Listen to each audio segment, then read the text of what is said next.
Hey, this is Gavin Palmer with Hero Looking for Group in the old Honda Civic that has some bearings that need to be replaced. I'm off to run a 10K. The 10K will start in 28 minutes. If you were a professional, you would be there already and you would be warming up. But I am not a professional. I did races in high school and middle school. I was okay. I won first place in the state of Alabama. I can say that, and it's true, but it's not exactly true because I was on a 4x8 team, and I was the slowest person on the 4x8 team. And there was at least one person, probably two people, who were faster than me who could have had my spot. So that's that. Maybe the coach remembered that I had a chance to run in 9th grade and win. I had the chance to win a ring because our team won, the whole team won the championship. And I could have been the slowest person on the 4x8 team in 9th grade, even though two other people were faster than me. I got invited to participate, and I did not. But I still got my state ring. But I did earn it. Even I got 4th place throwing the javelin, and that got points for the team. So it wasn't like I was just carried. And our 4x8 team got first place, so they didn't really need the person who could run. Maybe I would say there was a person who could run. Probably would have ran 3 seconds faster than me, but he had other races as well. He was fast. If he trained, he would come to this thing and he would get like the top 5. That was interesting for me, having someone come up who was younger than me, who was faster than me. What's the topic? Well, the topic is. It's about me. I mean, who else would it be about? It's more about a pattern, which is me. I don't know how many people are susceptible to this pattern, but I have this,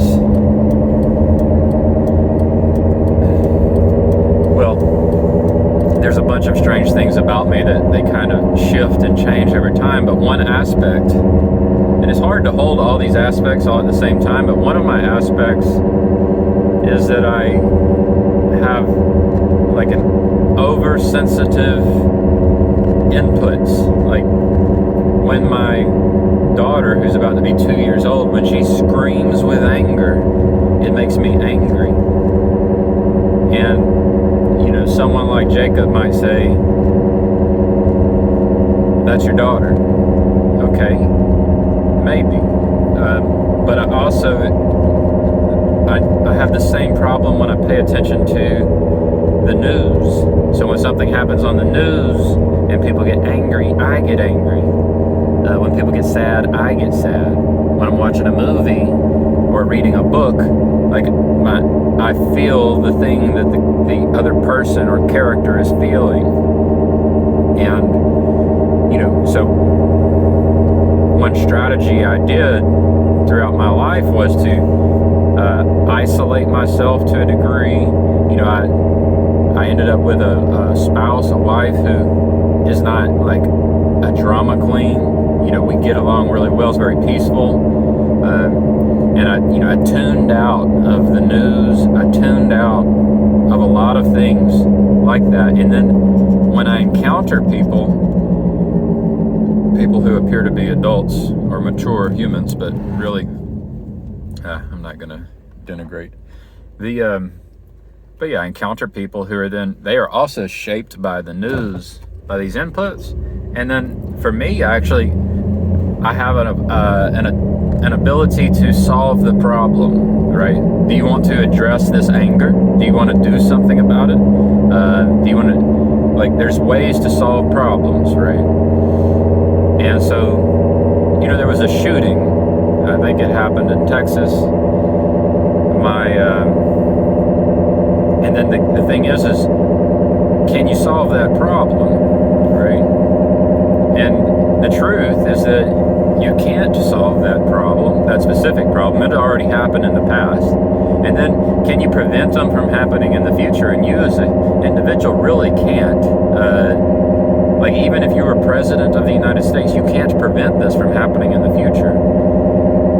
But people believe they can. So if I start challenging people's beliefs, like, oh, well, there could just be a law that gets passed that would make this not happen.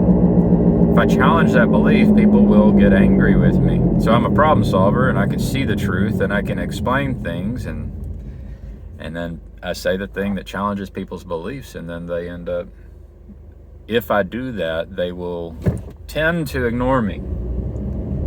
And it's not even conscious, I think. I think it's subconscious. People don't want to challenge their own beliefs. And this is why I practice agnosticism, is because it's so easy. It's way too easy. Way too easy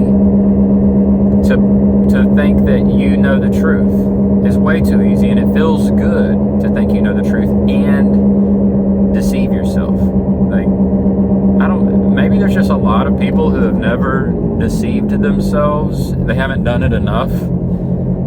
And so they don't realize that they could possibly be deceiving themselves.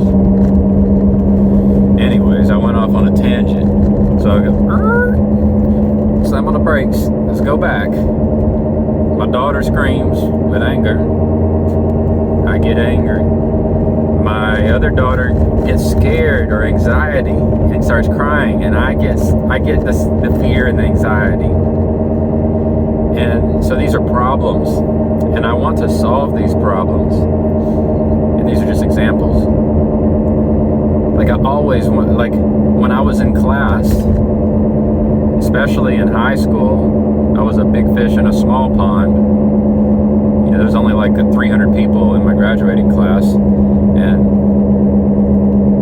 I always wanted to solve the problem. I want to solve the problem. Like, I can't help it. It's maybe the autism spectrum inside me, which I watched a video about autism spectrum and schizo spectrum, and then there's a spectrum of, like, having empathy and not having empathy. I think that is similar, like, because you can go deep, like someone who has autism, you can go deep, like become obsessed about something, and you can do that with your feelings as well. But you can also stay wide, and you can see a bigger picture, like a schizo, but with your feelings, and then you might appear to be someone who doesn't care. So, but you can do this in your brain. But my natural tendencies are to go autistic. It's my natural tendencies. And I think that the mushroom and the cannabis plant, they helped me kind of expand out of my autistic tendencies. And it might have been that it was inverted. In my normal self, my normal personality was autistic in the problem solving sense, and because of that would tune out everybody's feelings.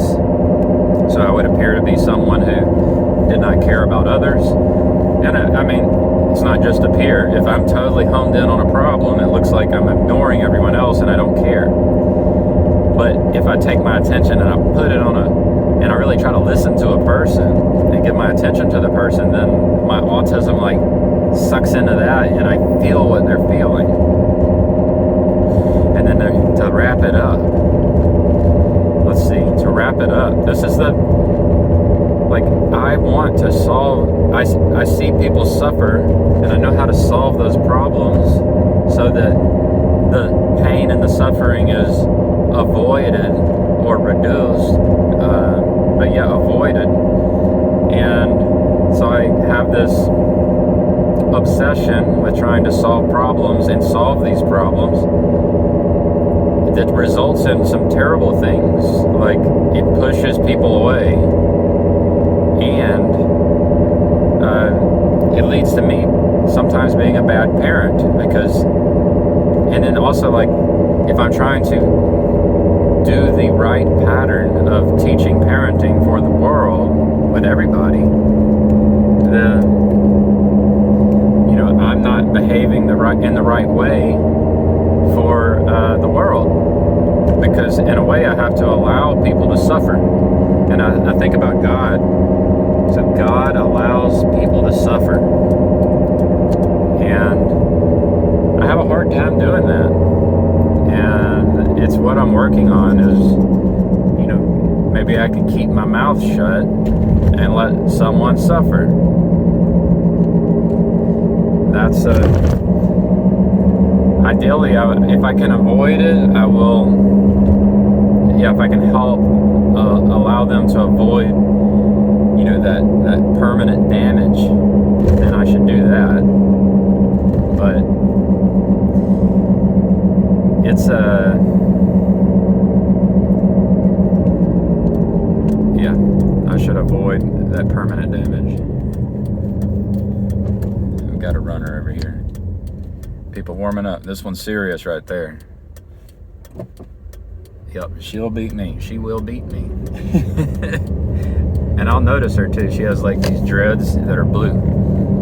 But I'm gonna park right here. So my thing is just, I struggle with letting people suffer. And that's the reason, you know, when Jacob says something like, maybe I could, he said I shouldn't worry about being a coward. I think he says that because sometimes I say things that I probably shouldn't say, and I think that's just because I have an obsession with trying to solve people's problems for them.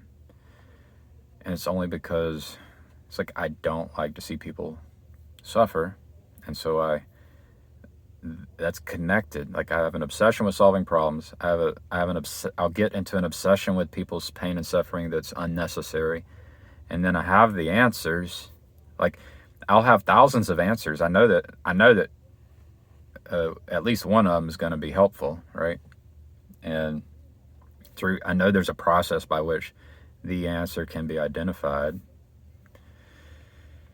So that's I'm going to listen to this, make sure we got some good audio, but if we don't, I'll have to record it.